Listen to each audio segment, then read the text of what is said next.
is computer. Después supongo que charlaremos un poco del parcial, pero bien, ya estamos grabando.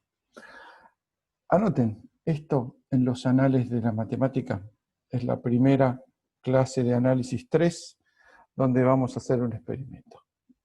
Chupate esa mandarina.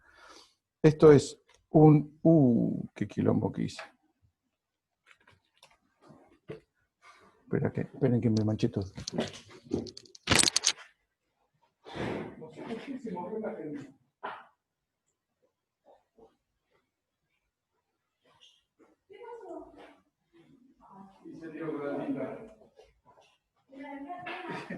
No sé por qué eso quilombo así.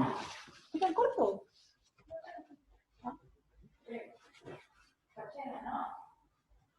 ¿Tienes el micrófono prendido? Sí. Uy.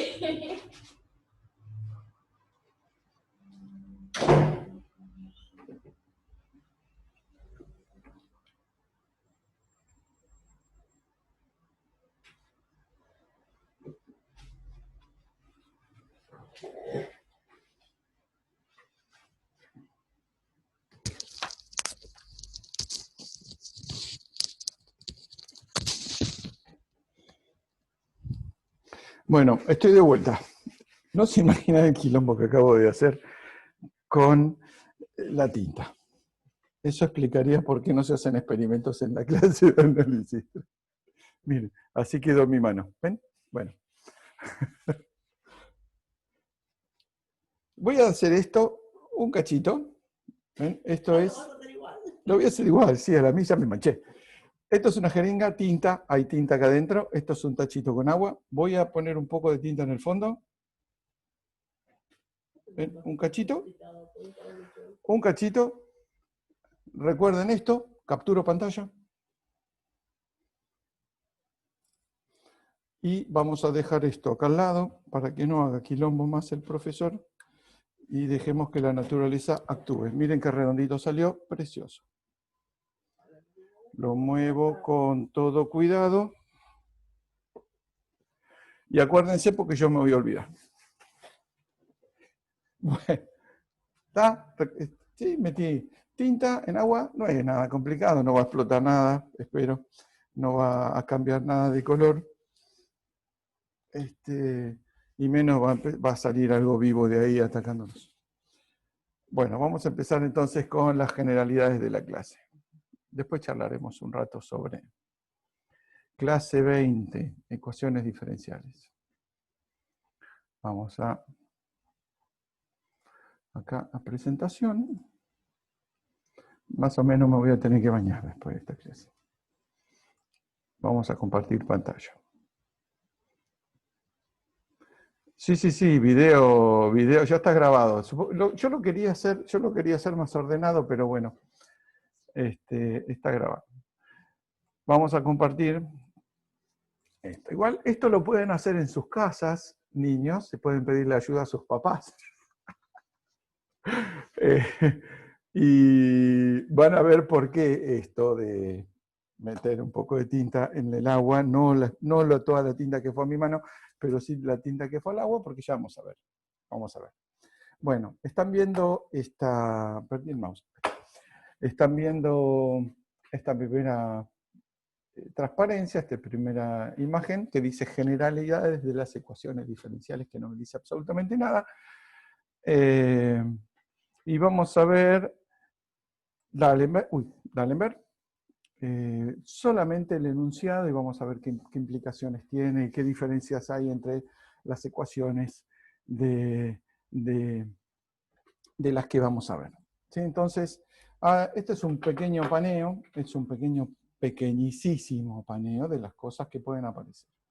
¿Qué es una ecuación diferencial? Ustedes lo saben, es una ecuación diferencial que relaciona variables derivadas, esencialmente. Entonces tenemos las ecuaciones ordinarias, como por ejemplo la ecuación de Newton. La ecuación de Newton la conocen, es una ecuación vectorial que dice que sobre una partícula, ¿sí?, la suma de todas las fuerzas provoca una variación del P, que es el impulso, y está en su forma diferencial. No hay clase de esta todavía. Estoy hablando ahora, no hubo clase previa, porque es una clase muy light, es una clase así muy de zaraza. Es divertidísima, porque a mí me encantan las ecuaciones diferenciales. Digo, le contesto a aquel que dijo que si ya está subida a YouTube. No, no está subida a YouTube, está siendo generada en este momento, porque es tan amplio que prefería charlarlo con ustedes. Entonces, me sigo limpiando la mano. Primera ecuación de Newton. En general, los profesores dicen fuerza igual a masa por aceleración, en realidad no es fuerza masa por aceleración. Newton mismo dijo la suma de las fuerzas es la variación del impulso, ¿sí? Y esa ecuación, esta pequeñita ecuación, es la que nos lleva a toda física 1. ¿Sí? Resolver esa ecuación nos lleva a todo física 1. Todo física 1, salvo alguna zaraza metida por ahí, es la resolución de la ecuación de Newton. La segunda, creo que es la segunda ecuación de Newton, nunca me acuerdo el orden. Después se ponen condiciones de la distancia entre las partículas, y entonces aparece la noción de sólido, aparecen medios elásticos, entonces aparecen las ondas, pero para eso va a faltar un cacho. Entonces, esta pequeñita ecuación, perdí el mouse, sí, esta pequeñita ecuación, ¿sí?, nos da toda la mecánica clásica, ¿sí?, más un par de cosas, obviamente, que vienen a complementar. Segundo, se me ocurrió decir esta, que es la famosa del decaimiento radiactivo. Sí, ustedes saben que las partículas radiactivas, los elementos radiactivos, emiten con cierta probabilidad alguna cosa, o un rayo gamma, o un rayo beta, o un electrón, o una partícula alfa, o lo que sea, ¿sí?, con cierta probabilidad. Cuanto más partículas hay más radiactividad, como saben los que anduvieron por Chernobyl. La ecuación que controla cuántas partículas van apareciendo, ¿sí?, cuántas partículas de estas que decaen, ¿sí?, van apareciendo, es esta ecuación pequeñita que está acá, que dice que la variación de la cantidad de partículas es proporcional, ¿sí?, a alguna constante por el t, ¿sí? O sea, la variación temporal es constante por el t. Ustedes saben que esta ecuación tiene una resolución que es una exponencial. Esa exponencial me dice la cantidad, si quieren, de material radiactivo que queda en el instante t, si uno sabe cuál es la cantidad que había en el instante t igual a 0, si es n sub 0 que está acá. Bueno, eso tiene millones de aplicaciones, millones de consecuencias. Por ejemplo, cada partícula, cada átomo radiactivo tiene su propio lambda, que tiene que ver con el tiempo de vida medio. O sea, en cuánto tiempo, por ejemplo, quedó la mitad de lo que había. Bueno, toda esa información está en el lambda. Y, por ejemplo, alguien se dio cuenta que el carbono 14, que tiene una vida media bastante larga, deja de incorporarse cuando el bicho se muere. Hay un bicho que vivió hace, no sé, 100.000 años, 200.000 años, y por alguna razón que ignoro totalmente, incorpora carbono 14 porque come pasto, se morfa otro animal, no sé. Entonces, cuando se muere, deja de incorporar carbono 14 y empieza a decaer. Es el carbono que tenés vos. ¿Yo tengo carbono 14? Todos tenemos carbono 14. Ahí me está corrigiendo la doctora Ureña que todos tenemos carbono 14. Y resulta que si uno supiera cuánto hay inicialmente N0, ¿sí?, sabiendo cuál es el lambda, o sea, cuál es la vida media, uno puede calcular el tiempo. Bueno, eso es lo que se llama... Decirle que los que hicieron química conmigo hicieron ese problema en cinética. Ah, mira, los que hicieron química con la doctora Máster Ureña hicieron este problema en cinética, química. Ah, mira, bueno, por eso me está corrigiendo. Ese es el problema de dar clase en la misma mesa, me está quedando a pedazo.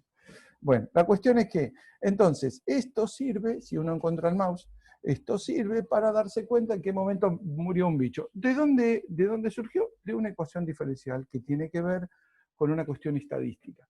Sí, bueno, ecuaciones ordinarias hay miles, cientos de miles. Conocidas, las de Lagrange, las de Legendre, las de Airy, hay un montón que tienen nombres propios porque son ecuaciones que fueron estudiando estos matemáticos, ¿sí?, y encontraron las soluciones, encontraron cómo se comportan. Por ejemplo, las de Legendre tienen todo un conjunto de soluciones que para ciertas condiciones son polinomios. Bueno, hay todo un universo. Por eso digo, generalidades de ecuaciones diferenciales nos podríamos pasar todo un año hablando 8 horas por día y no explicaríamos todo. Lo interesante... Mario, Sí, joven. Mario, ¿cómo andás? Tenemos una consulta que, perdón por la pregunta rápida, pero me quería sacar la duda. Sí.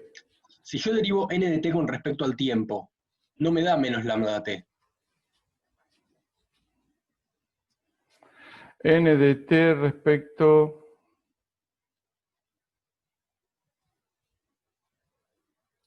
Ah, porque acá va un n abajo, sí, tenés razón.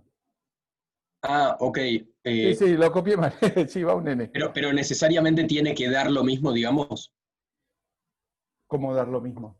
Claro, o sea, si yo derivo n de t respecto del tiempo, me da menos lambda por n0 por e a la menos lambda t, ¿no? Claro, claro. Sí, Y, bueno, es que me olvidé un n acá abajo que va con el a la menos lambda. ok, ahí Sí, me entendí. O sea, olvidé el n.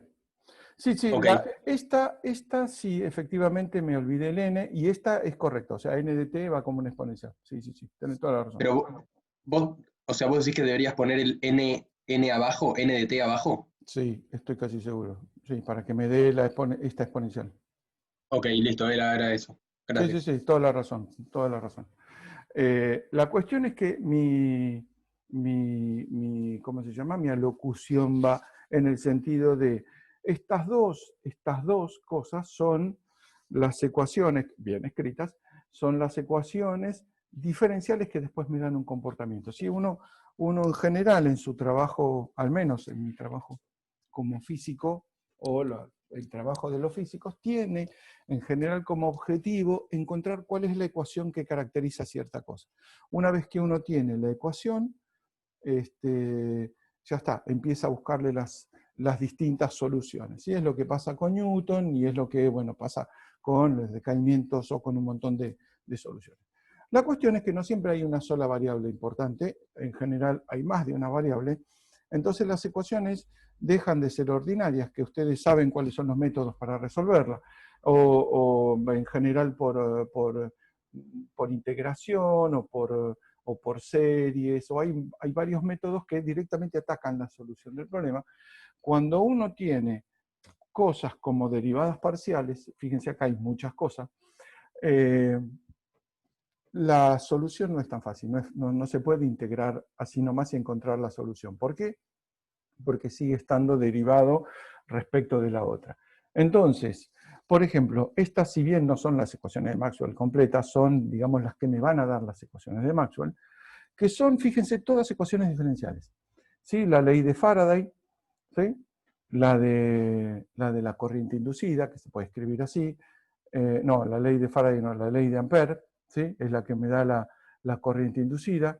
La ley de Gauss, que me dice del campo magnético, que pone las líneas de campo magnético son cerradas. La ley de Coulomb, que me dice que donde no hay fuente la divergencia vale cero, y un montón de cosas. Fíjense, son todas ecuaciones diferenciales. Pero ¿cuál es el problema? Fíjense que tengo acá de este lado una derivada respecto de t, y del lado en Faraday estoy mirando, ¿no? Y del lado derecho tengo un rotor. El rotor es derivada respecto de otras tres variables que son x y z. Acá tengo, por ejemplo, otra vez, la dependencia temporal con un rotor. Tengo la divergencia, ¿sí? Que es la suma de las derivadas de x y z. O sea, todas estas son ecuaciones diferenciales en derivadas parciales. La resolución de estas en su versión correcta es lo que hacen en física 2. Ya vimos antes que esta ecuación era física 1, una ecuación. Física 2 es estas 4 más algunas más, alguna relación constitutiva o alguna cosa más, pero es resolver las ecuaciones de Maxwell en una versión simple, digamos. Bueno, se viene complicando porque Maxwell tiene un montón de ecuaciones, son todas vectoriales, hay un montón de componentes. Uno llega después a física 3. Física 3 ¿Con qué se encuentra? Más allá de la historia del gato, más allá de la historia de la incerteza y el cuerpo negro, la ley de Wien y todo lo demás. Tengo tinta por todos lados. Uno en algún momento escribe la ecuación de Schrödinger. ¿Sí? La ecuación de Schrödinger no se puede deducir de primeros principios, como que se va armando con los dedos, y esta, anoten porque después vamos a ver algo parecido, tenemos una derivada primera de esta función psi, que es la famosa función de onda. Es una función que va a ser solución de esta ecuación y puede ser compleja, con lo cual en algún momento dijeron, pero ¿cómo vamos a tener como solución de una situación real una función compleja? Y bueno, tomale módulo al cuadrado y a eso lo llaman probabilidad. Bueno, los que cursen física 3 van a ver que esencialmente resuelven esto, no exactamente, pero van a resolver algo muy parecido a esto. Y esto tiene que ver con, digamos, con el movimiento de lo que pase. Fíjense que acá hay una m de masa de alguna cosa. Este h medio tachado es una constante, que es la constante de Planck, dividida 2pi, es una constante.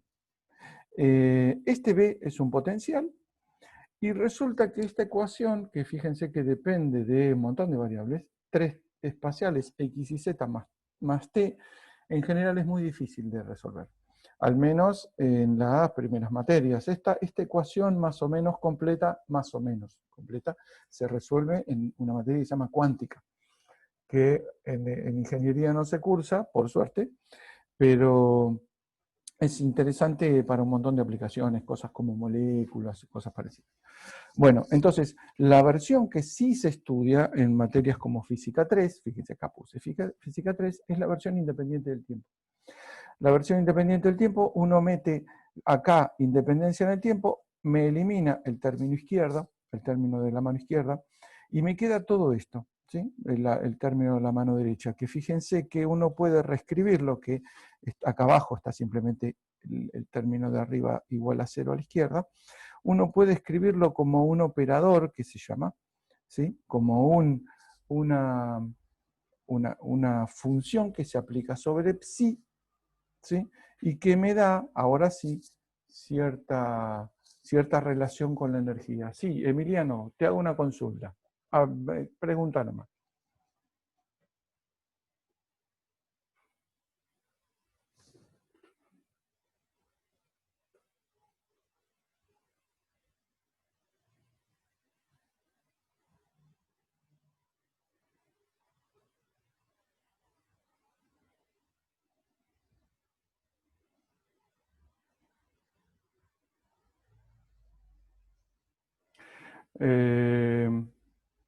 Faraday era de la corriente inducida. Sí, están al revés. Sí, están al revés.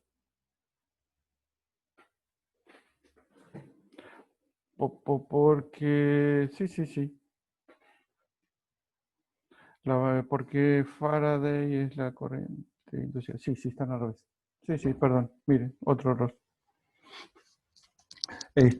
Bueno, la cuestión es que en física... Sí, lo que acaba de decir Emiliano es que están invertidas, Faraday con Ampère. Estas dos están al revés.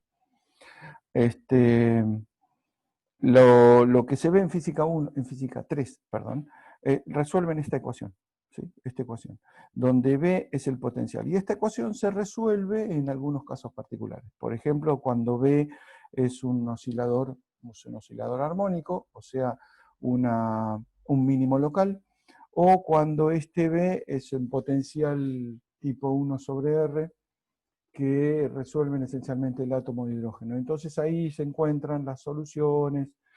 Fíjense que en ese caso, salvo el del oscilador armónico, que hay una sola dimensión, esta ecuación tiene 3 dimensiones.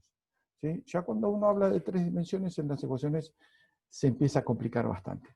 Entonces, tenemos, fíjense, física 2, tenemos un conjunto de ecuaciones, ¿sí? Que esencialmente esa materia consta de resolver esas ecuaciones. Física 3 es esencialmente una ecuación, que es la ecuación de Schrödinger. Y teníamos la anterior ecuación de Newton, ¿sí? Que era la de física 1. ¿Sí? Fíjense que cada una de las materias puede simplificarse brutalmente como la resolución de una ecuación en particular diferencial o un conjunto de ecuaciones diferenciales. Y solamente para mostrarles, los que vayan en algún momento a cursar algo de fluidos, la cosa se empieza a complicar, porque fíjense qué pasa con estas ecuaciones. Fíjense, vamos a incluso la de Newton, ¿sí? La de Newton, ¿ve? Hay una suma de fuerzas, ¿sí? Y eso es un P punto. Si uno tuviera dos conjuntos de fuerzas, por ejemplo, o dos de estas soluciones, ¿sí? La combinación, por ejemplo, de las fuerzas me daría que es otra solución. En esta, Newton iba a decir, las ecuaciones de Maxwell, fíjense que los operadores, si bien son asquerosos, porque tienen derivadas por todos lados, si uno tiene 2D o 2H, ¿sí? La suma de esos 2D o esos 2H también vuelve a ser solución. ¿Sí? Si uno tiene esto escrito con un subíndice 1 y lo mismo escrito con un subíndice 2, la suma de los dos vuelve a cumplirse como solución. ¿Sí? Eso sucede porque estas ecuaciones son lo que se llaman lineales. ¿Sí? Si uno tiene esta ecuación, por ejemplo, repito, para un D1, la derivada de D1 respecto de 3 es el dt, es igual al rotor de H1, y lo mismo para un D2 y H2, si uno suma D1 y D2, H1 y H2, vuelve a cumplirse la igualdad, porque son ecuaciones lineales. Lo mismo pasa con Schrödinger. Si uno tiene dos, vamos, esta es más fácil, si uno tiene dos psi1 y psi2, si uno escribe la ecuación para psi1 y escribe la ecuación para psi2 y la suma, vuelve a cumplirse la ecuación, o sea, la ecuación es lineal. Cuando uno llega a este caso, que es lo que se llama la ecuación de Navier-Stokes, lo único que nos va a traer súper complicaciones va a ser el término donde la solución, ¿sí? Que es B, esta B es la solución que estoy buscando, aparece, fíjense, acá aparece B, esto es un, que se llama gradiente de presiones, esto es un laplaciano, feo pero laplaciano, y estos son fuerzas exteriores. ¿Sí? Acá aparece en el término A, ¿sí? Aparece B, que es la solución, y acá vuelve a aparecer B. Entonces, eso hace que esta ecuación, si uno tiene 2B, por ejemplo, el renglón escrito para B1 y otro renglón escrito para B2, la suma no sea solución. Bueno, esta ecuación es tremendamente complicada de resolver. En general no se resuelve de esta manera. Esta ecuación explica desde, no sé, la hidrostática, de por qué en un tachito el agua se queda quieta, hasta los vórtices que rompieron el puente de Tacoma, o por qué un barco, no sé, le pasa tal cosa. Bueno, la ecuación esta es tan amplia que explica todos esos fenómenos. Pero claro, una ecuación general, una solución general de esta ecuación no existe. De hecho, es uno de estos famosos problemas que dan $1 millón al que la resuelva. Bueno, ya le voy... Esto es lo que está en un PDF que hiciste con Martín. Sí, yo en el que hicimos con Martín, el de potencial complejo, partimos de esta ecuación y empezamos a simplificar para quedarnos con, no puedo ver mis dedos, pero fíjense, tiramos todos estos términos, tiramos este término, y nos quedamos con este, que es el laplaciano. Y ahí es donde uno dice que puede aplicar el potencial complejo. Fíjense que para sacar algún resultado uno tiene que volar todo esto. Claro, el problema es que esto explica un montón de cosas, pero a esto le faltan un montón de cosas. Por ejemplo, esto es para ponerle, no sé, uno tiene una gotita. Esto vale para la gotita. Y hay un equivalente, sí, hay formas mucho más fáciles de ganar $1 millón. Uno tiene esta ecuación para el agua y va a tener una misma ecuación como esta para el gas. Y después una ecuación que relaciona el agua con el gas. No, eso es Es complicado, es complicado. Por eso es que todavía nadie se ha ganado el $1.000.000 con una solución general. Esta ecuación se trata de muchas formas. Ahora hay muchos métodos numéricos que resuelven esta ecuación. Esta, de hecho, es una ecuación simplificada. Hay ecuaciones más complicadas que esta. Incluso las mismas ecuaciones que expresan lo mismo. Por ejemplo, esta eta que está acá, ven acá, esta que está acá, si uno la pone acá es porque está suponiendo que es constante. Si varía, por ejemplo, como pasa con, no sé, con los polímeros o con, no sé, con aceites muy viscosos, bueno, esto ya no es constante, entonces ya la ecuación no es la misma. Si esto fuera para un gas, por ejemplo, tendría otra forma porque es compresible. Y fíjense que todo está alrededor de una ecuación. Bueno, nosotros en física, en análisis 3, somos mucho más modestos, no pretendemos resolver ni siquiera ninguna. Si nadie la llegó a probar, porque decimos que está bien eso. ¿Qué cosa probar? ¿Resolver? No, una cosa. A ver, esta ecuación es deducible. ¿Sí? Esta ecuación es deducible. La ecuación funciona, clarísimamente funciona, pero en cada caso hay que escribirle como una solución particular. O sea, para cada situación uno hace ciertas aproximaciones o ciertas condiciones que me permiten resolverlo. Lo que dice el premio es encontrar una solución general. No es que pruebe que funcione. Esto no es como la conjetura esta de Fermat. Esta es una ecuación absolutamente probada. Funciona. ¿Sí? No es que demuestran. De hecho, yo no a esta altura no les recomiendo, pero en algún momento los que, por ejemplo, hagan ingeniería química van a tener fluidos, ¿no? Van a tener fluidos y los ingenieros químicos transportan cosas con esta ecuación. ¿Sí? Claramente, es Navier-Stokes. Está bien que no la resuelven para cada caso, pero lo que están transmitiendo en general cumple con estas ecuaciones. Sí, Lola, y eso en el mejor de los casos, cuando no, dice uno, cuando no tienen que transportar polímeros o tienen que transportar mezclas de agua con gas o petróleo, no, ahí se empieza a súper complicar. Así que Lola, no, es súper interesante, súper interesante. Por eso digo, generalidades de ecuaciones diferenciales nos podemos pasar años y años. Pero vamos, físicos. Bueno, en realidad los físicos, si a uno tiran un físico en una planta química, lo más probable es que queme algo. Pero en hidráulica de civil, claro, les toman distintas demostraciones. Sí, claro. De hecho, tengo una amiga que da hidráulica. Hidráulica es Navier-Stokes. Lo que pasa es que Navier-Stokes en ciertas condiciones, porque, por ejemplo, hidráulica es para, no sé, un río. Un río tiene superficie. Acá, en esta ecuación, no hay ninguna información sobre las superficies. Ahí no hay ninguna superficie. Esto es un líquido infinito, que no tiene bordes, que no tiene interfaz con agua, con aire. Grande civil recuperado. Sobre solicitado, estaba Sobre solicitado, overload, sobrecargado. Entonces, no, hidráulica también tiene lo suyo. Es interesante. Pero esencialmente, fíjense, desde diseñar un barco es esto más Newton, digamos.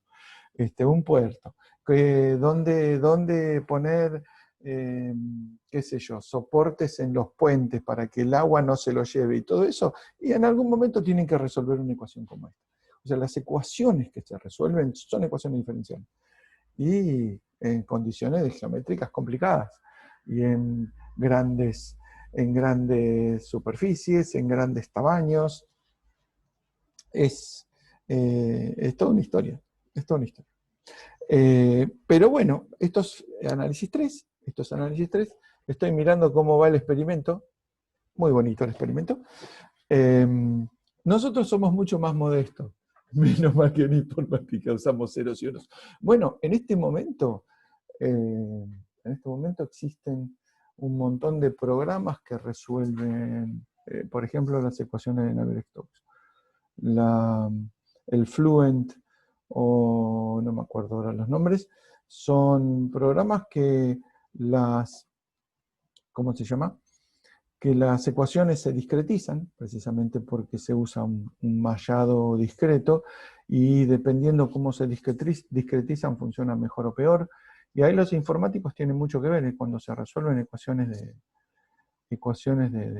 de Navier-Stokes. En general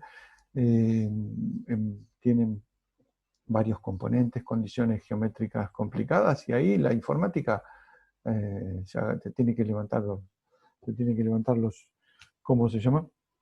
No se tiene que levantar nada, se tiene que ajustar los pantalones, porque es mucha exigencia numérica.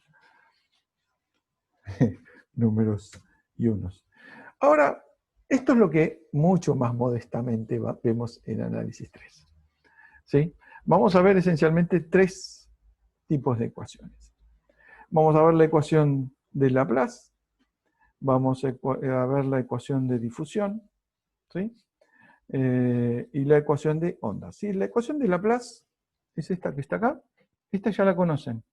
Por eso empezamos con el método de resolver ecuaciones diferenciales, que es la clase que viene, donde vamos a resolver esta ecuación, ¿sí? La ecuación del laplaciano, igual a 0, en condiciones geométricas muy simples y con condiciones de contorno muy simples. Porque fíjense, si uno agarra esta ecuación, ¿sí? Y dice, ¿cuál es la solución? Y qué sé yo, vos decime dónde está. Bueno, a esta ecuación en análisis 3 la vamos a ver, voy a la otra cámara, no, voy a la otra cámara, no, a esta cámara. Stop share, te dije, ahí. En análisis 3, la ecuación laplaciano de u igual a 0, nosotros la resolvemos en un rectángulo, ¿sí? En un rectangulito. Vamos a ver, acá adentro vale laplaciano de u igual a 0, y vamos a ver no cualquier cosa, porque esta, por ejemplo, laplaciano igual a 0, derivada segunda de u respecto de x cuadrado más derivada segunda de u respecto de y cuadrado, igual a 0. ¿Y cuál es la solución? ¿Qué sé yo? Me tenés que decir dónde está. Bueno, te digo, en el cuadradito. Bueno, aparte de esto me falta información para ver cuál es la solución. Ah, sí, es cierto, digo, falta. ¿Cuánto vale acá? ¿Cuánto vale acá? ¿Cuánto vale acá? ¿Y cuánto vale acá? ¿Sí? Lo que vamos a ver en análisis 3 es el resolver la ecuación de Laplace en un rectángulo, que significa que acá, si esto es xy, ¿sí? Si esto es xy, acá voy a tener que dar cuánto vale, ¿cuál era la variable? U. U en este borde vale, no sé, alguna f1 de ¿qué variable? X, ¿sí? Porque y es constante. Bueno, acá también, U en este borde vale f2 de ahora y. ¿Sí? Y acá f3 de x y acá f4 de y. ¿Sí? Dirichlet en realidad es una introducción a este tipo de problemas. Es una pregunta que no corresponde para la vida profesional, depende de lo que hagas. Pero, por ejemplo, esto es el problema de Dirichlet en general. Digamos. Lo que vamos a ver con transformaciones conformes es una forma particular de esto. Pero, por ejemplo, depende de qué es lo que vayan a dedicarse, para qué sirve, que es una pregunta medio que no corresponde. Aquel que solo vaya a dedicarse a informática, y no sé, pero te ayuda a entender cómo funciona, no sé, a ver, déjenme pensar. Supongan que viene uno de los más alejados, de alguna ecuación como esta.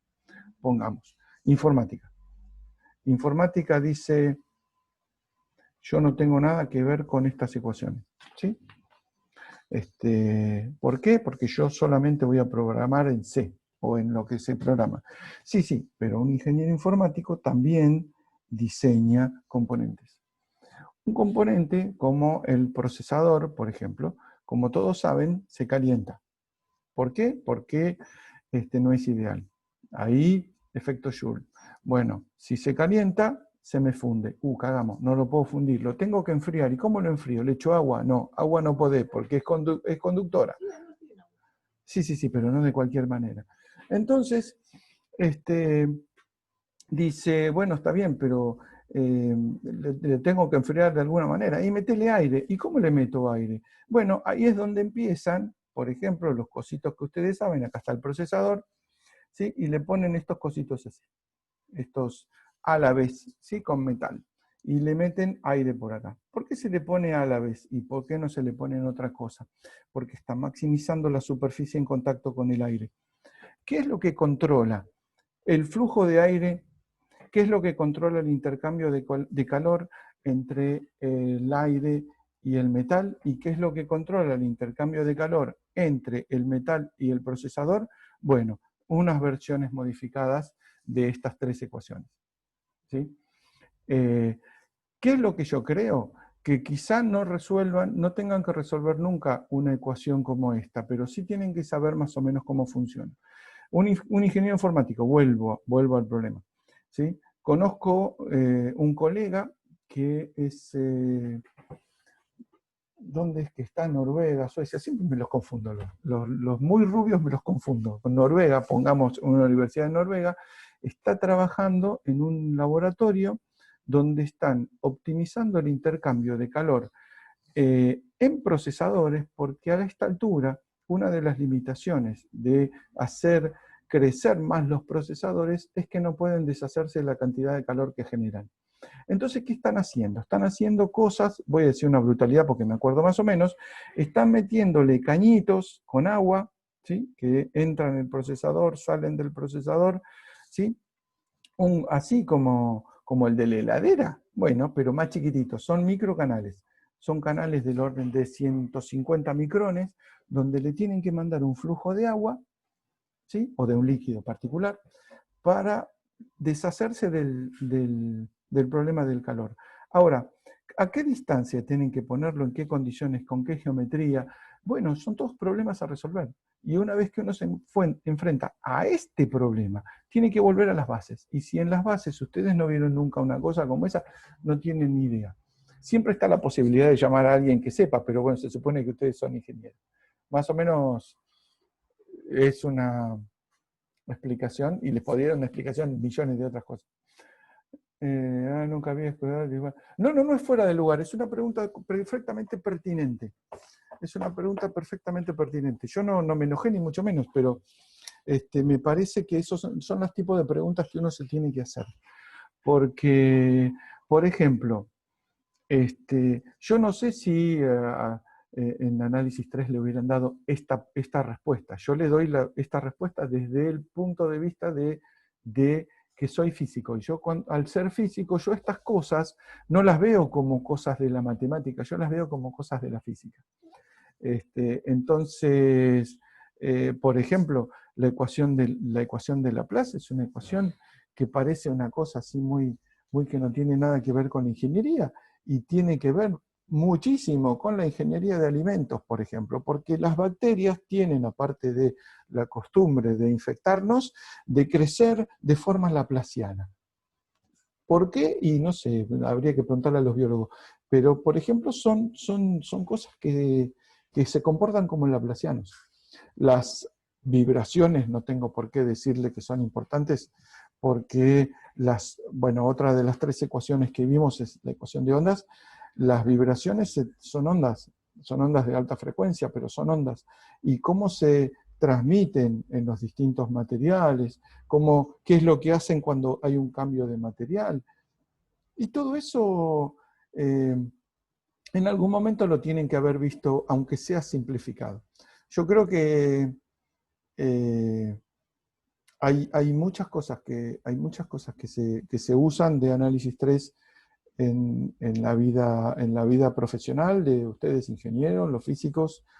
Yo creo que no hay mucho desperdicio. Antes había algunas cosas que también eran útiles, como transformada Z, Pero ecuaciones, yo creo que ecuaciones en algún momento todos los ingenieros deberían verlo. Igual, insisto, a ver, venimos, miren, voy a compartir la pantalla de vuelta. Venimos de ecuaciones que yo les mostré cosas mucho más simples, digamos. Estas ecuaciones son ¿cómo se llama? Difícilmente uno se enfrente a estas ecuaciones si lo tuviera que resolver. De hecho, ahora que veo la ecuación de Schrödinger, una de las tecnologías de punta que en algún momento parecía muy lejana, pero muy lejana, y que ahora parece que no está tan lejana, es la de computación cuántica. Computación cuántica. Esto es cuántica. Entonces, en algún momento, y van a tener que, aunque sea, ir a leer lo básico de la ecuación de Schrödinger, qué cazzo significa, qué se hace, y ver qué es lo que están haciendo. ¿Quiénes están desarrollando estas cosas? Y son mayoritariamente ingenieros. Ingenieros, físicos, matemáticos, están todos trabajando juntos. Yo a esta altura de la vida tecnológica, científica, los grupos de trabajo en general son cada vez más multidisciplinarios. O sea, los ingenieros, por ahí tenemos la mala suerte por millones de cuestiones de que la mayoría de los ingenieros acá en Argentina hacen cosas de ingeniería muy, muy limitada. Hay algunos que hacen cosas mucho más abiertas. Pero hay, ¿cómo se llama? Hay lugares en donde la ingeniería está haciendo cosas realmente de punta.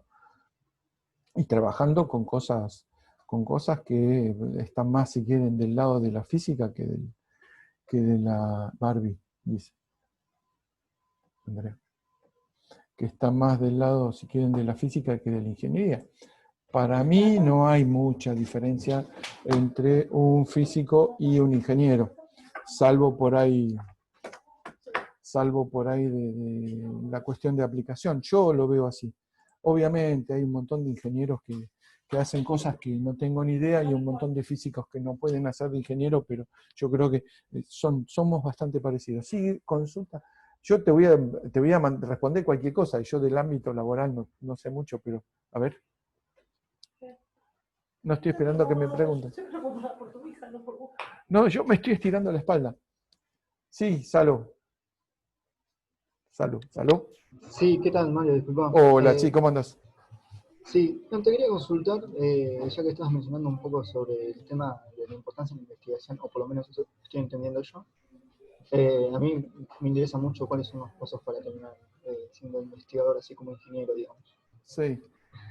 Y la forma de ser investigador para un ingeniero es hacer lo mismo que haría un físico. Hay todo una... Por eso a mí me gusta llevarlos al laboratorio, cosa que este cuatrimestre no se puede. Un ingeniero, si quiere hacer investigación, bueno, mi esposa Ureña, la doctora Ureña, que me cagaba pedo hace un rato, es ingeniera y hace investigación. Y empezó, como todos nosotros, con una beca para hacer una tesis de grado. Después hizo una tesis de doctorado y después hizo un postdoc y es investigadora del CONICET e investiga en la facultad. En la facultad, de hecho, hay no sé cuántos, pero como 50, más de 50 grupos que hacen investigación en las cosas más variadas. En mi laboratorio, por ejemplo, se hace fluidos, principalmente fluidos. En el de Andrea se hacen cosas con sólidos, con conductores iónicos, y hay otros que es de semiconductores. Hay otros que se hacen materiales, hay unos que se hacen cosas de óptica y estudios con cosas de óptica. Y hay un montón de ¿cómo se llama? De temas distintos de investigación. Y si te interesa la investigación, nada, anda a hablar con alguien, cuando se pueda, por supuesto, Andá a hablar con alguien que más o menos te diga, mira, acá se estudia tal cosa, acá se estudia tal otra. Bueno, ¿sí o sí es necesario un doctorado? No, bueno, un doctorado se hace en el tema de investigación. Primero, yo siempre recomiendo que les conviene hacer una tesis de grado a los ingenieros. Hay temas de investigación en electrónica, por lo menos en electricista hay grupos que son todos ingenieros. Por ejemplo, ven, hacen investigación todos ingenieros. En mi laboratorio hay, yo diría, mitad y mitad. Hay mitad físicos y mitad ingenieros. Súper grosos con algún posgrado, pero no con doctorado. Sí, el doctorado es medio como extremo en ingeniería. En Argentina no es algo súper común, pero está siendo cada vez más común. En Francia, por ejemplo, casi no se entiende un ingeniero sin un doctorado. Solo si uno va...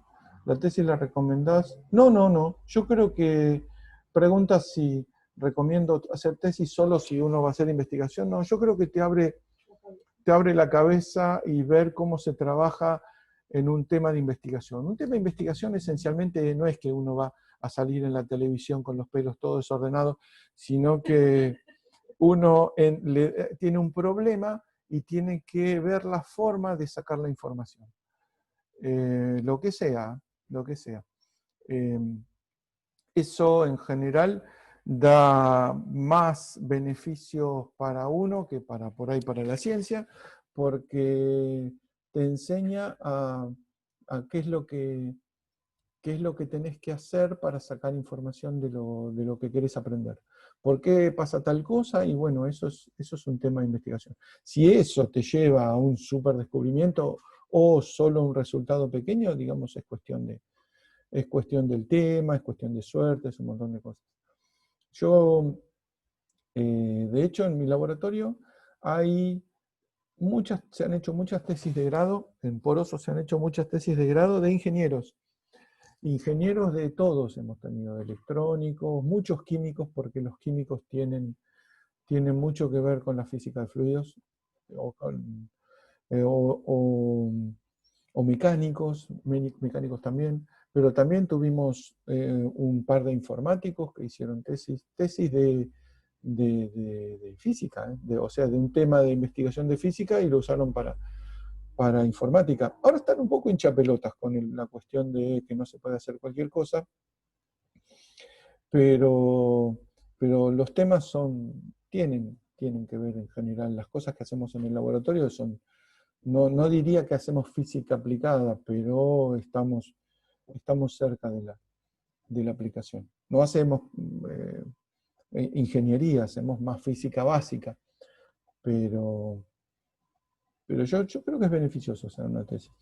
Un doctorado no sé para un ingeniero, por una cuestión de contexto acá, pero si piensan irse afuera, ahí casi van a tener que hacer un doctorado. O por ahí lo pueden hacer afuera, qué sé yo.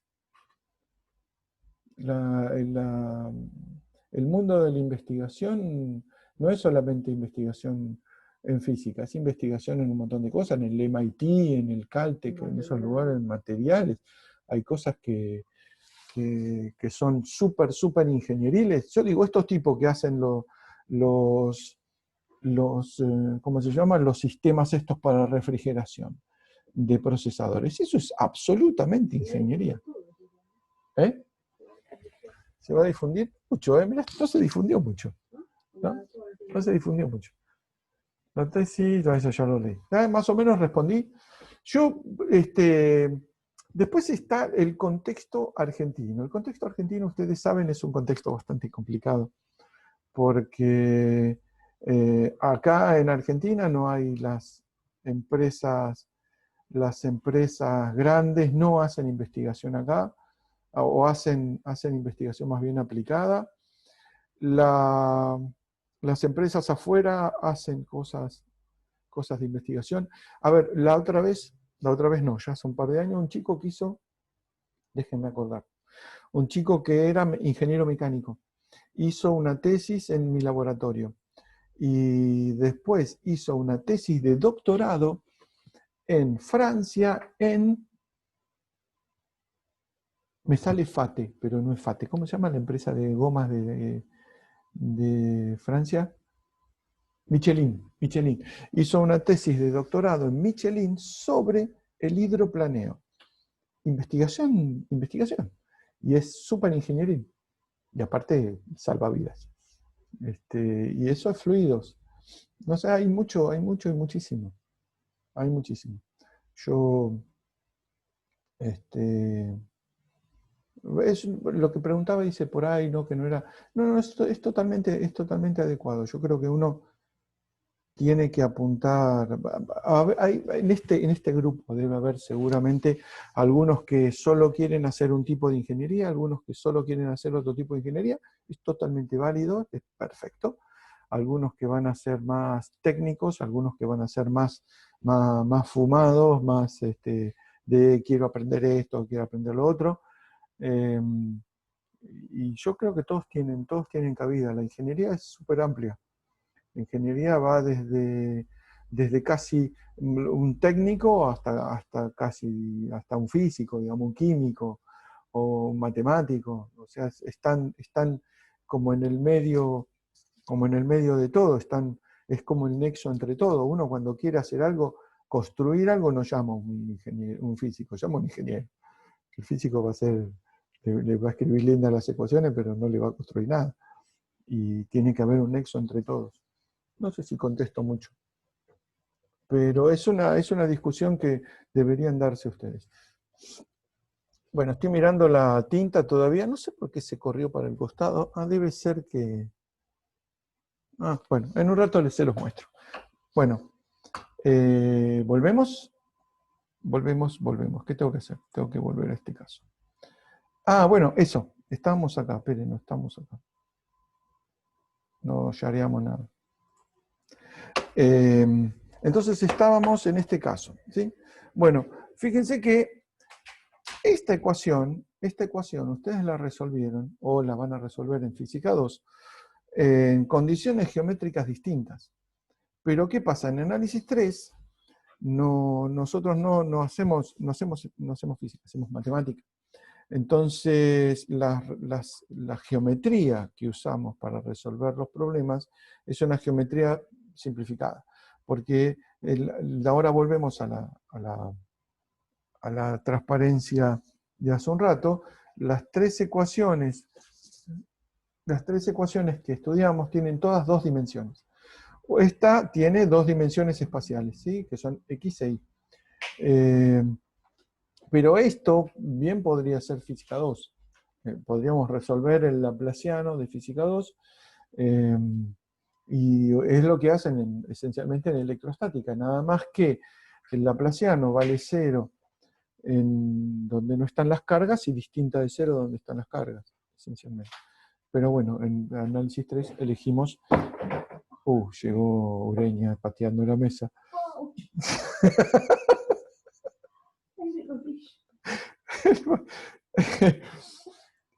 Suerte que no tenía mi coso de difusión acá. ¿Te golpeaste la rodilla?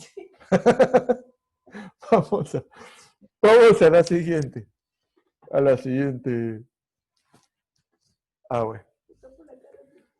Vamos a la siguiente. ¿Dónde estoy acá? Ecuaciones.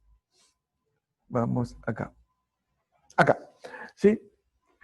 Vamos a agarrar esta segunda, ¿no? Entonces resolvemos esta ecuación en un rectángulo. ¿Qué vamos a necesitar para resolverlo? Dar las condiciones en el borde. Las condiciones en el borde son las que me permiten resolver la ecuación. Difusión. ¿Sí? Difusión. Esta es la más linda de todas, porque en esta ecuación hay mucha información metida. Hay mucha información. Ustedes saben que esta ecuación, la de Laplace, puede, por ejemplo, venir de la parte real de una función holomorfa, ¿sí? Que son armónicas. Entonces, de hecho, vamos a usar el problema de Dirichlet que vemos en la clase que viene, es usar esta ecuación como parte de una función armónica. Como parte de una función compleja, perdón. La difusión, fíjense, tiene distinta pinta a la ecuación de Laplace, porque fíjense que la ecuación de Laplace tiene dos derivadas segundas. Y si uno cambia X con Y, lo único que hace, acá se ve la hojita, lo único que hace es cambiar X con Y, o sea, gira el problema, pero esencialmente es el mismo. En difusión no. En difusión tenemos una derivada primera respecto de t, que es el tiempo, que va entre 0 a infinito. Si cuando uno empieza el experimento, ¿se acuerdan cuando tiré la tinta? Bueno, eso fue t igual a 0, t igual a t0 si quieren. Y después tiene una derivada segunda en y. De hecho, esta derivada segunda, lo escribo acá. Esta derivada segunda, derivada de u respecto de t es igual a d, ahora vemos que es d por derivada segunda de u respecto de x cuadrado. Bueno, en general, esto es si tiene dos dimensiones. Si tiene más dimensiones, por ejemplo, 3 dimensiones, sobre y cuadrado, fíjense, Mario, por ahí no dice u depende de x y de t. ¿Cómo? Pero ahí no dice que u depende de x y de t.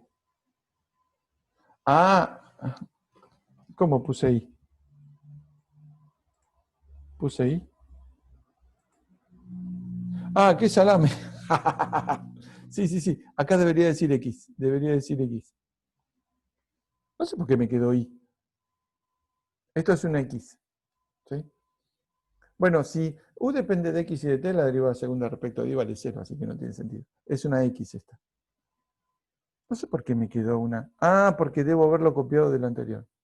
Sí, muy bien. Muy atento, joven. Entonces,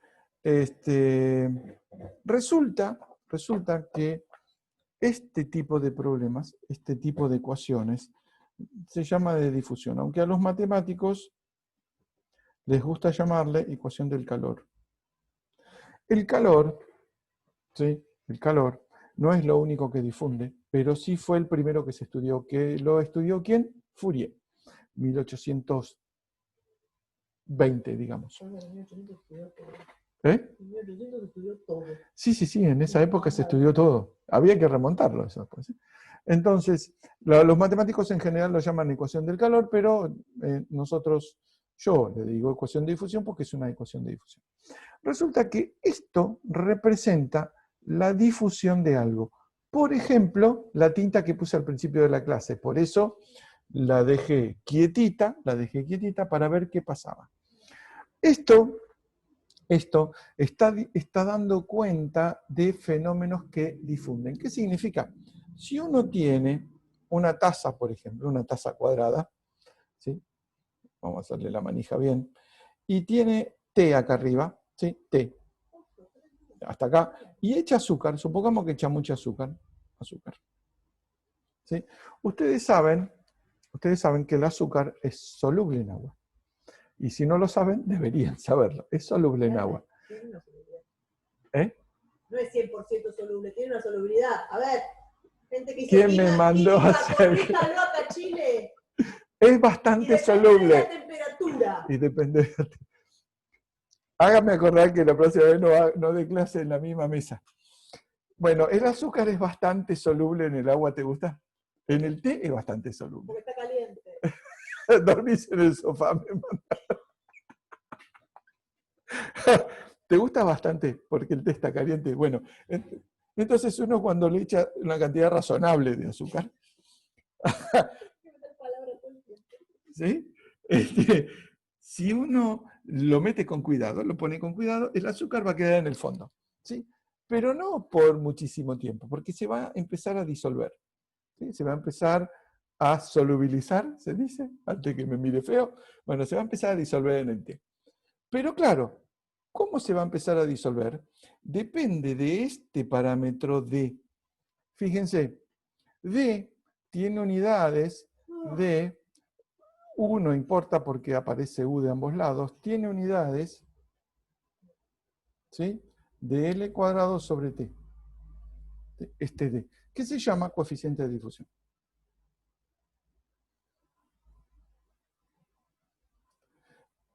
En líquidos, ¿sí?, cosas que se disuelven en líquidos D, normalmente este D es 10 a la menos 6. 10 a la menos 6 metros cuadrados por segundo. Que es un número bastante bajo. ¿Qué significa bastante bajo? Que para que pueda considerar que el azúcar está disuelta en el té tienen que pasar del orden de 2 días. Más o menos. Si quieren, pueden hacer esta cuenta perfectamente, porque el tiempo característico lo sacan de acá, L cuadrado sobre D, un tiempo característico es L cuadrado sobre D, L es el tamaño de la taza, D es 10 a la 6, menos mal que tomo sin azúcar, muy bien. Más o menos 2 días para que se disuelva el azúcar en el agua. Eso que inspiró a, por ejemplo, a Fourier, a la invención de la cucharita. ¿Por qué? Porque con un coeficiente de difusión tan bajo, el azúcar no se disuelve en un tiempo razonable. ¿Por qué? Porque este coeficiente, ¿dónde está? Este coeficiente es un número muy bajito.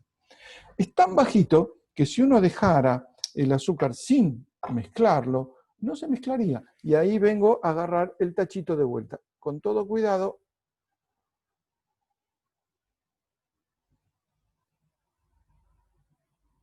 ¿Se acuerdan? Bueno, se corrió hacia un costado porque estaba torcida la biblioteca.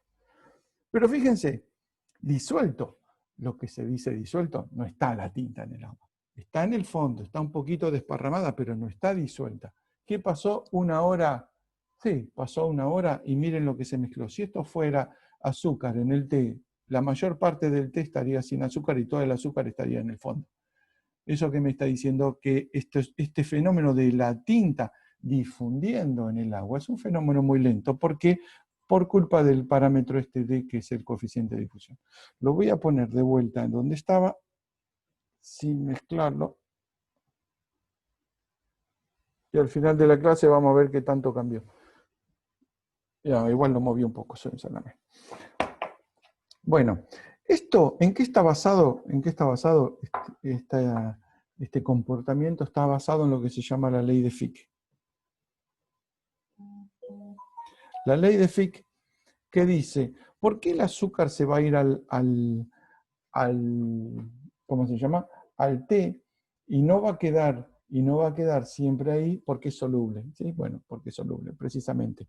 Entonces, la ley de Fick dice, por ejemplo, por eso se llama en general ecuación del calor. Si ustedes tienen, ¿sí? Eso lo vieron por ahí en física 1, en una barra, una temperatura T1 y una temperatura T2, donde esta es mayor que la T1 es mayor que la T2, ¿qué es lo que va a pasar? Va a empezar a haber un flujo de calor de donde está más caliente a más frío, ¿sí? Debido a la ley de Fick o ley de Fourier, porque en calor se llama ley de Fourier.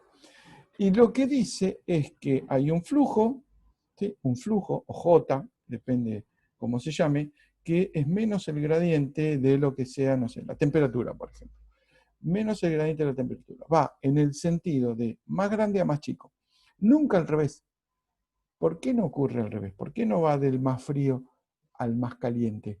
Bueno, si quieren, eso tiene que ver con la segunda ley de la termodinámica, ¿sí? Que dice en qué sentido ocurren las cosas espontáneas. No va a ocurrir nunca que vaya de una temperatura más chica a una temperatura más grande. ¿Sí? El flujo de calor nunca va a enfriar más algo que está frío, sino va a tratar de equilibrar las temperaturas. Eso tiene que ver con la segunda ley. Y esa información está metida precisamente en esta ecuación, que es la ecuación de la difusión. ¿Sí? Bueno, entonces esta ecuación me va a decir cómo, ¿sí? Cómo, por ejemplo, si pusiera la tacita esta con el azúcar en el fondo, le tengo que poner como estaba inicialmente, ¿sí? Que es lo que se llama una condición inicial, y después qué pasa en los costados. Por ejemplo, la taza no está rota, así que no se pierde líquido y ese tipo de cosas. Bueno, esta ecuación la vamos a resolver en una dimensión, en un segmento, ¿sí? Para t mayor o igual que 0. ¿Sí? Esta última es también interesante porque es la ecuación de ondas. La ecuación de ondas ustedes ya la dedujeron en algún momento en física 1. Si no la dedujeron, deberían ir a protestar. Por ejemplo, la ecuación de la cuerda. ¿Sí? La ecuación de la cuerda Quizá en estos días les haga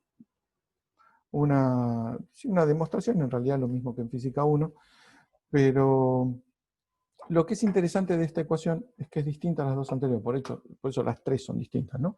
Fíjense, acá tenemos Laplace, tenemos dos ecuaciones con derivadas segundas cada una, las dos espaciales, ¿sí?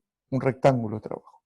Tengo la ecuación de difusión, que tengo la primera derivada, ¿sí?, en tiempo y una segunda derivada en posición. Bien, ecuación de difusión.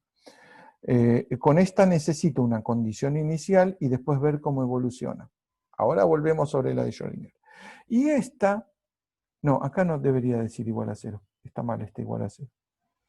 Acá tachen el igual a 0. Lo que dice es que la derivada segunda respecto de x es igual a la derivada segunda respecto de t. Y hay una constante acá metida en el medio. Bueno, esta constante que está acá, esta c, es la velocidad de propagación de las ondas. Si uno puede reescribir las cosas como, por ejemplo, meter el c dentro del t, entonces uno queda con la variable x y ct. En ese caso son intercambiables. X y t nuevo son intercambiables. Se va a comportar de la misma manera el x que el t. Por ejemplo, eso lo que hace... Y el té se va a comportar de la misma manera. Se está riendo del té por el té con azúcar. No, té la variable. Entonces, este tipo de cosas, por ejemplo, es el que justifica que si uno puede cambiar x con t, o que el comportamiento en x y el comportamiento en t es el mismo, le voy a llamar Tau la próxima vez, es lo que explica de alguna manera lo que uno ve, por ejemplo, cuando uno pueda volver a ir a Palermo, por ejemplo, que si uno tira, ¿sí?, hay una agüita y tira una piedra. ¡Tuc! Esta piedra genera olas, genera una olita, ¿sí? Pero estas olitas, ¿sí?, se mueven alejándose de la piedra o alejándose de donde estuvo la piedra. Entonces, si uno mira esto en función de x para un t fijo, lo que observa es una oscilación que está acá arriba. Pero si uno, por ejemplo, se para en un x fijo, ¿sí?, ve más o menos lo mismo. En un x fijo, en función del t, primero va a ver una posición 0, después la olita empieza a subir, después empieza a bajar de vuelta. Lo que observa es lo mismo. Observa una onda, ¿sí?, una ondita, pero a un x fijo, ¿sí? Esto no pasa para ninguna de las otras dos ecuaciones, pasa para la ecuación de ondas, donde una de las variables o la otra de las variables tienen comportamientos similares. ¿Por qué? Por la forma que tienen. La forma que tiene es, las dos están derivadas respecto, ¿sí?, mejor dicho, las dos aparecen derivadas dos veces. Esta c es la velocidad de propagación, y fíjense que es lo que pasaba acá, ¿no? Si una velocidad es muy alta, entonces esta variación va a ser muy rápida y esta va a tener cierto comportamiento, pero esta va a ser más rápida. ¿Por qué? Porque C es más grande. Bueno, la ecuación de ondas también la vamos a resolver en un intervalo, ¿sí?, en un intervalo donde no va a haber muchas variantes para el intervalo, y vamos a ver en su momento dos condiciones que tienen que ver con las condiciones iniciales. Entonces, esta ecuación de Laplace la vamos a resolver, vamos a la hoja, la vamos a resolver Laplace, la vamos a resolver en un rectángulo donde tenemos que dar cuánto vale F1, F2, F3 y F4. Cuánto vale la función en cada borde. Vamos a tener la de difusión. La difusión vamos a hacerla en un intervalo, no sé, AB. Y vamos a necesitar, acá necesitamos, fíjense, 1, 2, 3, 4 condiciones.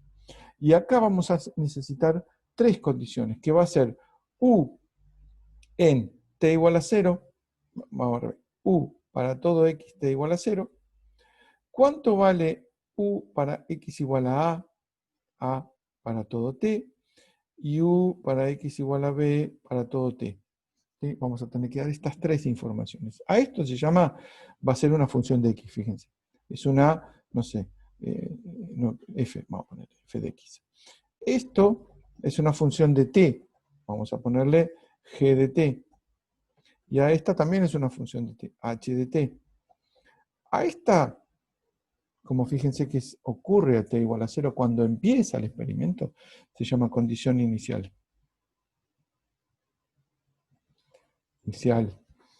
A esta, fíjense que es en un borde, y a esta en el otro borde se le llaman condiciones de borde o de borde o de contorno. Y para resolver la ecuación necesito la ecuación, la condición inicial y las condiciones de borde. Eso tiene que ver con que la ecuación de difusión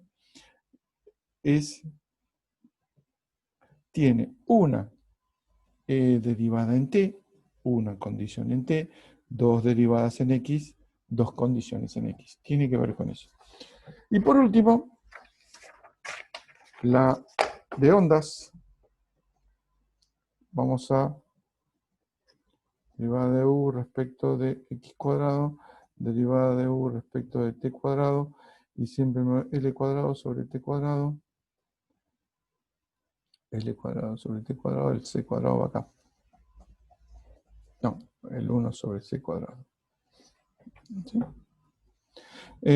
Vamos a hacerlo en un intervalo, también, intervalo AB. Y fíjense, dos derivadas en x, voy a necesitar una condición acá y una condición acá. Vamos a necesitar u de a para todo t, u de b para todo t, ¿sí? Porque tengo dos, una para a y una para b. Y acá tengo dos condiciones. U de x, ¿sí? Para t igual a 0. Y en general se da u' de x, t igual a 0. Esto es la posición inicial, f de x. Vamos a ponerle p de x. Y esto' es la velocidad inicial.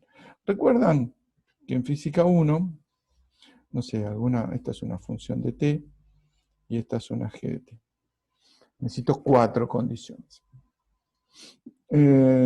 Si uno pone esto fijo, es el problema de la cuerda fija que vieron en física 1, por ejemplo, que tiene estas soluciones, tiene esta, la de doble, tiene la de el triple longitud de onda, etc. Que para resolver la ecuación de ondas en física 1 necesitaban dar la posición de cada punto de la cuerda y su velocidad. Eso porque necesito dos condiciones porque tengo dos derivadas en t. Eso me lleva a ver lo último, y es lo que van a ver con Eli hoy a la tarde, resolución de onda por el método de D'Alembert. Resulta que D'Alembert, en su momento, ponele 1820. Sí, siempre son datos. El D y el C son datos. ¿Cómo se llama? El método de D'Alembert, lo que hizo el tipo fue cambiar de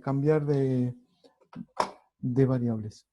En vez de usar x y t, usó dos combinaciones de x y t porque se dio cuenta que las x y las t no aparecían solas. Entonces aparecían x menos c por t y x más c por t. Fíjense que es bastante simétrico el cambio de variables.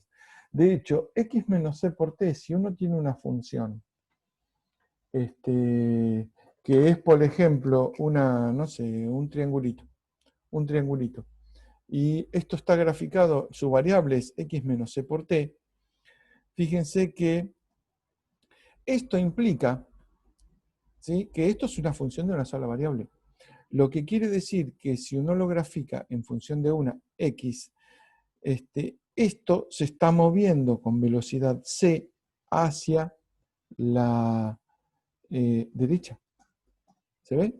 Si t aumenta, X tiene que aumentar para que X menos C por T sea constante. ¿Se ve?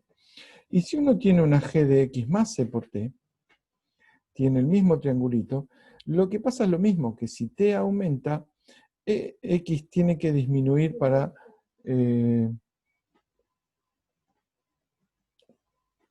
si X tiene que disminuir para lograr el mismo X menos C por T. Entonces, esto es algo que se mueve con velocidad C hacia la izquierda. Entonces, esto va a ser algo que se mueve a la derecha y esto va a ser algo que se mueve a la izquierda. Si uno vuelve a... nunca me fui. Si uno vuelve a la transparencia de D'Alembert, fíjense, las condiciones iniciales son I sub 0, ¿vale? Y en X igual a 0. ¿Sí? Y en X igual a 0 vale I sub 0. Por ejemplo, el triangulito. Entonces, olvídense de la segunda parte, olvídense de esta integral. ¿Esto qué significa? Que si uno tiene una ecuación de ondas como esta, este triangulito va a tener una componente que se mueve a la derecha y una componente que se mueve a la izquierda. ¿Qué va a significar? Que si uno tiene el triangulito este inicialmente, si uno tiene este triangulito inicialmente, un instante después voy a tener como la mitad para cada lado, ¿sí? Porque fíjense que es un medio. Voy a tener uno más chiquito para acá que se está moviendo para allá y uno más chiquito para allá que se está moviendo para acá. ¿Sí? Entonces se están moviendo de manera simétrica para ambos lados. ¿Sí? Eso es lo que dice la primera parte de la resolución, que no se las hice, se las va a dar Nelly. Y después tenemos esta, que es más o menos lo mismo.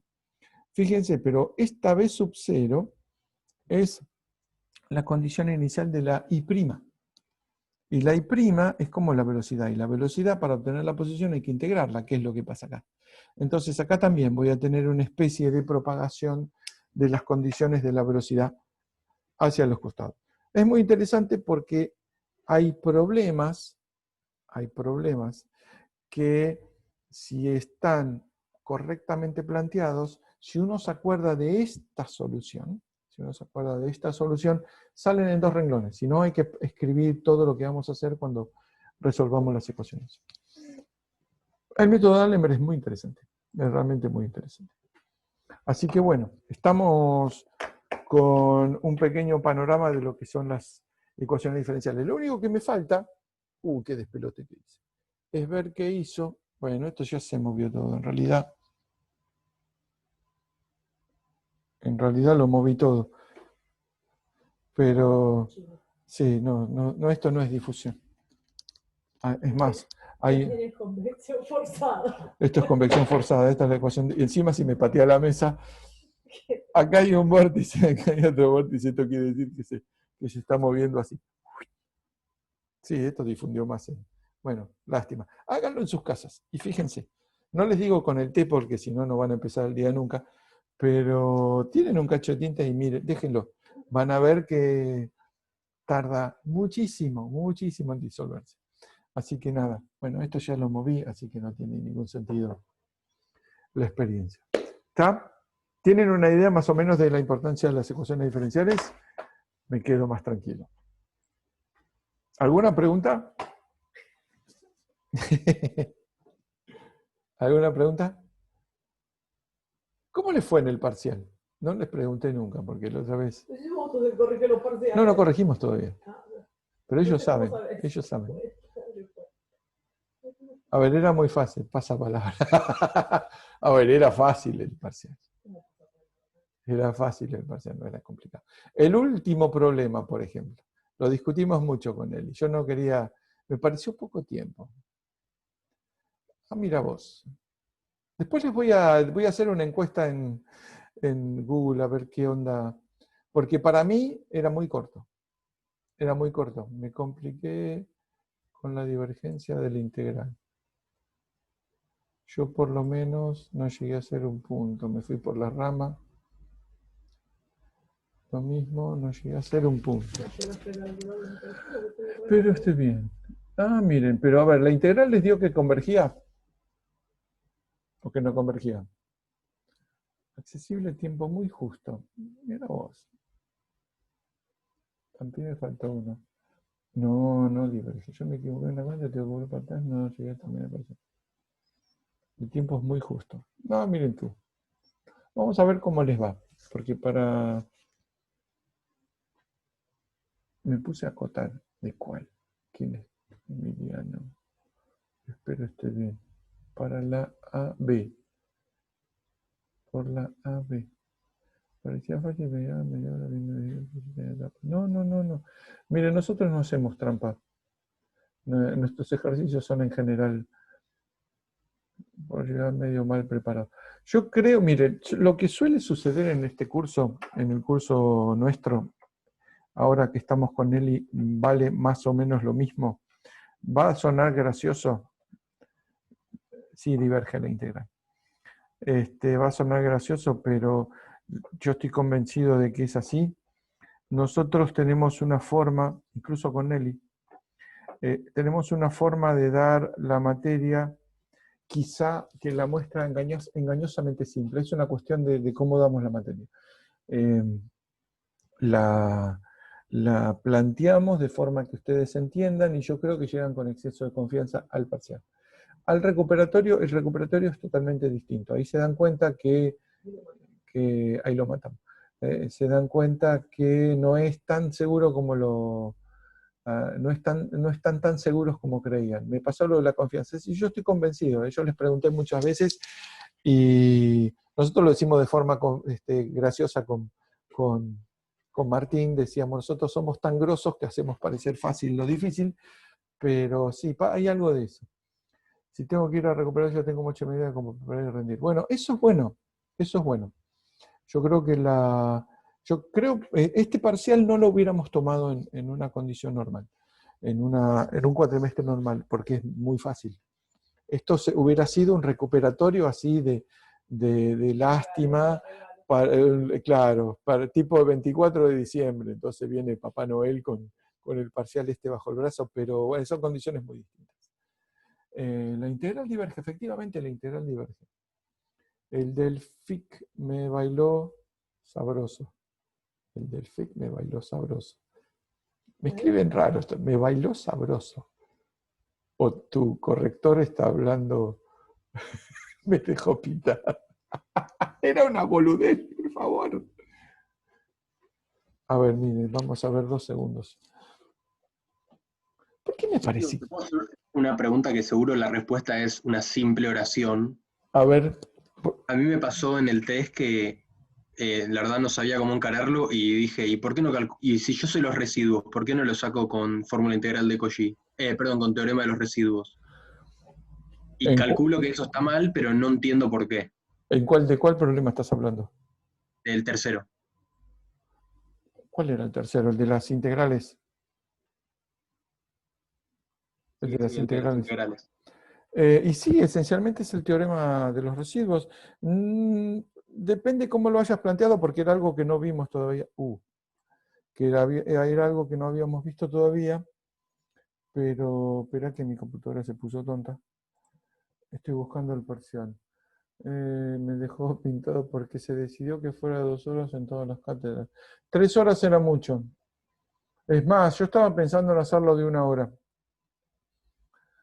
Miren, esperen, estoy buscando. O más corto. Es muy corto este parcial. Yo, cuando más o menos lo entreguemos, es más fácil de lo que parece. Esperen, déjenme dónde está el parcial.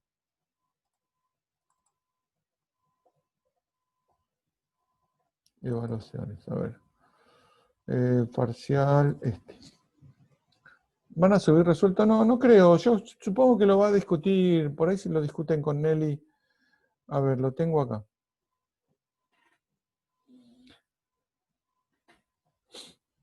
Miren, miren, miren. Ya sé que con esto me van a putear o se van a putear, pero ¿dónde está? Compartir pantalla. Parcial online. No, si lo haces de 1 hora, me te Seguro lo que hagamos es putearte a vos, seguro. Bueno, espera, no puteen al mensajero. Miren, ejercicio 3. Ejercicio 3. ¿Sí? Holomorfa, bla, bla, bla, y tenemos. Fíjense lo que tenemos. Y de eso que le saqué información porque Nelly me dijo, hay información confusa, y digo, precisamente, bueno, sacamos. La primera integral es la integral sobre C1 de Z menos Z1. ¿Sí? Fíjense que C1 encierra a Z1. Después tengo la integral sobre f de z en C2, Z menos Z2, ¿sí? Que incluye a Z2. Y después tengo f', Z menos Z2, ¿cómo se llama? Que encierra a Z2, ¿sí? ¿Estamos? Ahora, la integral esta. La integral esta. Esperen que voy a sacar esto de acá y lo voy a poner acá, así no me lo pierdo. Están viendo la cámara, ¿no? ¿Dónde estoy? Me perdí. Sí, están viendo la cámara. ¿Sí? Entonces, fíjense, tenemos una integral así. Ah, no me veo yo. Qué salami que soy. Esto lo voy a pasar acá. Ahora sí veo todo. Ahora sí. Tenemos una curvita acá con Z1, C1 y una curvita acá con C2. Y la función es f de z sobre z menos z1 y z menos z2 al cuadrado. ¿Estamos? Esta seguro va a tener una derivada porque está al cuadrado. Entonces yo sé que esta curva C es la integral sobre C1 más la integral sobre C2. ¿Todos de acuerdo? Pero que ahora no veo el chat. Necesito una pantalla más, no puede ser que necesite una pantalla más.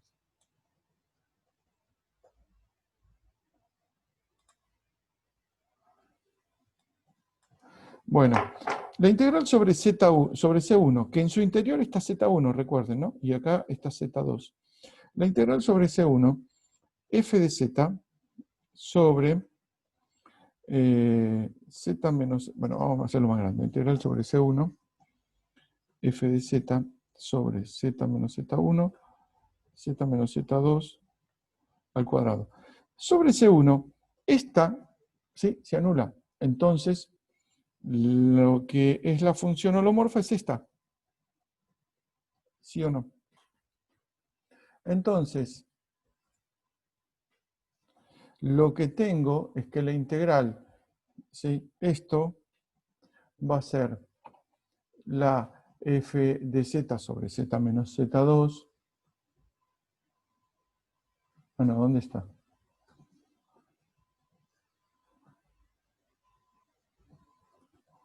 Es esta función f de z sobre z menos z2 al cuadrado evaluada en z1. ¿Sí o no? Entonces esto es f de z1 sobre z1 menos z2 al cuadrado. Pero yo sé que la integral de f sobre z menos z1 es 8pi, ¿sí? La integral f de z sobre z menos z1 es 8pi. ¿Y esto a qué es igual? Esto es un 2pi por f de z1, ¿sí o no? Entonces, f de z1 lo tengo de acá, vale 4. ¿Sí o no? Ahora me están puteando. Entonces, 4 no es el residuo. No, espera que me quede sin lugar. No. ¿Ves que dice la integral, la primera condición, ¿sí? F de z sobre z menos z1 igual a 8pi. Esta. La integral de f de z sobre z menos z1 es igual a 8pi. ¿Sí? Esto, si quieren, la fórmula integral de Cauchy era 1 sobre 2pi por f de z, no, por la integral, ¿verdad? Igual a f de z. ¿Sí? Entonces, f de z, no, la integral es 2pi por f de z, ¿sí o no? Sí, hay un dato que no usas. Yo quería poner uno más. 8pi por f de z1. ¿Estamos? Entonces, f de z1 vale 4.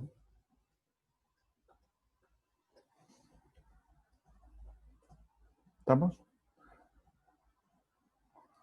Y con el otro se hace igual con la derivada. Y acá tienen entonces, esperen, yo me perdí la otra hoja. Esto me quedaba, f de z1 sobre z1 menos z2 al cuadrado. Entonces me queda ¿no? Me queda f de z1 sobre z1 menos z2 al cuadrado es 4 sobre z1 menos z2 al cuadrado. Este es el primer término. Claro, lo tengo que dejar expresado en z1 menos z2, que por suerte me dijeron z1 menos z2 igual a 2, último dato. ¿Se acuerdan? Entonces, esto me queda 4 dividido 4, 1. La primera contribución es 1. Y la otra sale esencialmente igual. Nada más que uso la derivada primera. Era muy fácil. Era para no hacerlo, como dijo vi un bondi y me subí. No era como para subirse corriendo. Había que mirar el número que se me llevaba. Pero no era complicado. Y Mario, ¿te puedo hacer una consulta? Sí. Espera que en eso me perdí. Se me ocurrió cómo hacerlo, obviamente, después de rendir como muchos ejercicios. Y lo subí al camp y la resolución es casi exacta como la planteaste vos, pero yo cuando despejo los datos que me da la integral sobre la singularidad que es doble, reemplazo directamente en Z1 menos Z2 y después derivo. O sea, básicamente me queda una constante por la derivada y hay un dato que nunca uso.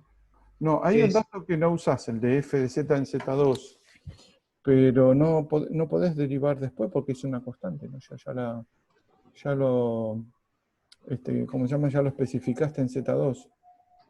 Claro, esa es mi duda. O sea, el dato de f en z2, ¿no lo usás? No, el segundo no lo usás. Usás el tercero. Ah, ok. Está bien. Yo porque lo subí Usás al el campus y tercero. bueno, una persona me contestó. No sé si es alumno o por ahí es uno de... Ah, sí, yo vi que habían preguntado, pero, y después dije, voy a ver qué dijo y me olvidé. Era esto lo que habías puesto. Sí, porque el otro te queda igual, porque fíjate que en la otra integral te va a quedar la integral sobre C2 de f de z sobre z, te queda que sobre C2 es la f' evaluada en Z2 y te queda z menos Z1, que vale Z2 menos Z1, entonces te queda un menos 2. Pero no puedes derivar después, porque ya una vez que escribiste la fórmula integral de Cauchy, que la tengo donde esta, cuando escribís esta, por ejemplo, esto ya es una constante. ¿No? O esto ya es una Claro, constante. claro. El tema es que la expresión ahí te queda derivada de toda esa expresión, digamos. O sea, pues, al fin y al cabo, primero te queda la constante, por eso es el término que no usás, digamos. Está bien eso. Es un término que no usas, sí. Sí, lo que pasa es que no podés derivar la expresión esta porque esto ya es una constante. Claro, ese es el problema. Vale, bien, gracias. Y a ver, ecuación diferencial de no respuesta, cronograma de esto. ¿Qué están viendo ustedes? El chat o algo así están viendo, ¿no? Sí, no están viendo cualquier cosa. Pero yo lo que quiero es esto. Quiero mostrar esto. En presentation. No, presentation no. Con 3. Acá. ¿Cómo Mario y todos los puntos valen lo mismo o cuánto se aprueba? No, en principio todos valen lo mismo, pero vemos caso por caso. En realidad vamos a ver bien los criterios una vez que tengamos todos los resultados. Porque había algunos que eran un poco más fáciles que los otros, por eso pedimos 3 y no 4. Por ejemplo, el de la integral, el de la convergencia de la integral era fácil, porque ya habíamos hecho, de hecho el día anterior habíamos hecho uno muy parecido. Nelly había hecho uno muy parecido.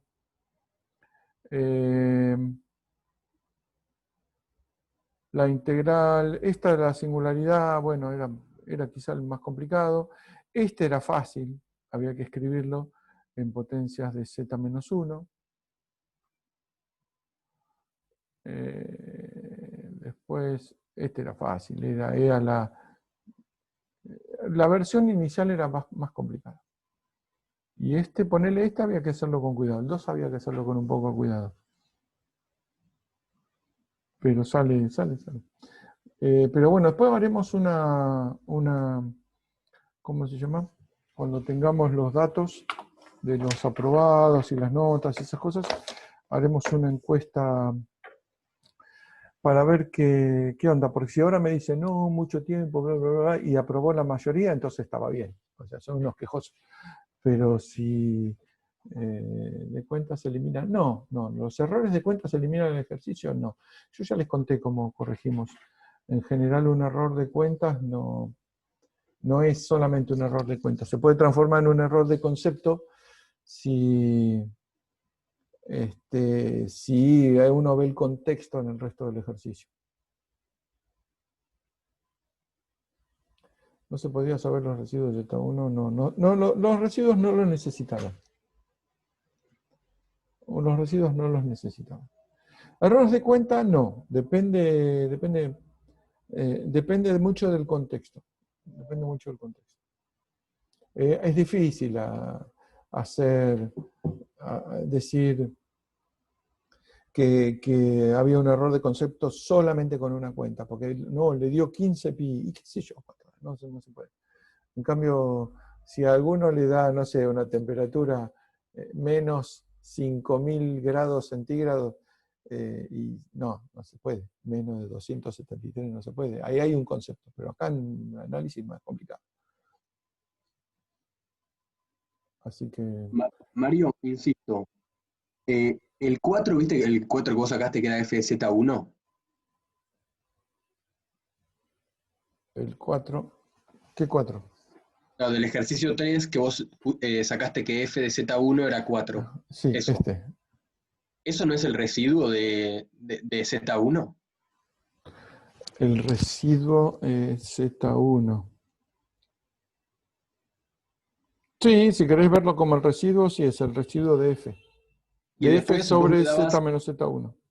Y después vos me dabas la integral, la misma integral, pero en Z2, ¿viste? Sí. ¿Y ahí no podés sacar el residuo de Z2? Sí, pero te pide... Sí, está bien, ponerle, sacás el residuo en Z2, pero tenés después la integral con Z menos Z2 al cuadrado. Claro, y yo lo que puse es que ese denominador tiene polo doble en Z2. Y entonces, en principio no están relacionados. Por eso le podés poner... cuando pusimos los números, le pusimos cualquier cosa. Digamos, no había una relación entre uno y otro. Claro, pero la integral, la que había que sacar, digo, no es 2pi por la suma de los residuos en Z1 y Z2. O sea, creo que no es, pero no entiendo por qué. En realidad es la suma de los residuos, pero de la función esta. Es la suma de los residuos de esta función. Y a vos lo que te dan es el valor de esta integral. Claro, pero yo con esa integral yo saco los residuos. Tanto de Z1 como Z2, que son las singularidades que tengo en la integral que quiero sacar. Sí. ¿Se entiende a dónde voy? Sí, pero después... Sí, pero a ver, usar esta expresión, si vos decís... ¿Dónde está la otra hoja? Usar esta, por ejemplo. Si vos decís que esta no era 8pi, ¿no? ¿Dónde está? La del cuadrado. Ah, no, la hice la del cuadrado. Si vos tenés esta misma con el cuadrado y vos decís que este es el residuo de esta función, está bien. De hecho, era lo que había que hacer. Pero el residuo de los residuos de la función que estás analizando son los residuos de esta función, es la misma, de esta función.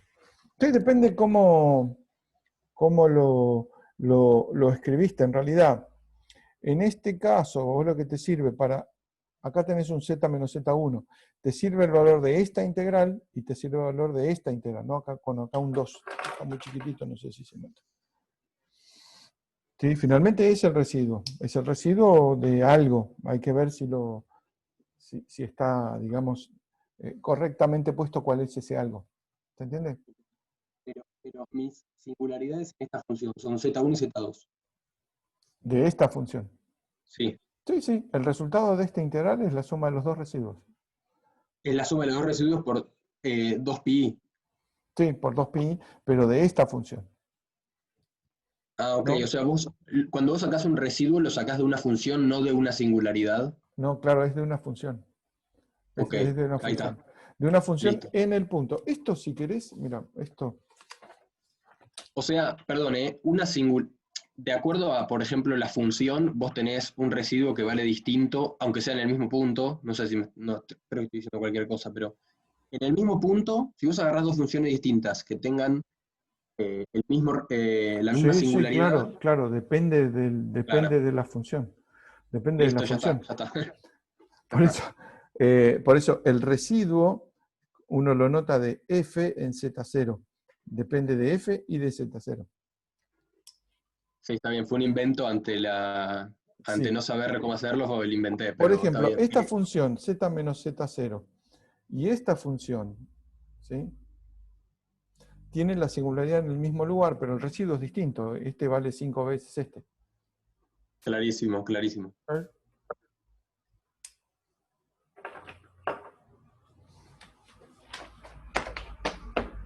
Bueno, chicos, ¿algo más? Si no, los dejo. Voy a dejar de grabar porque, de hecho,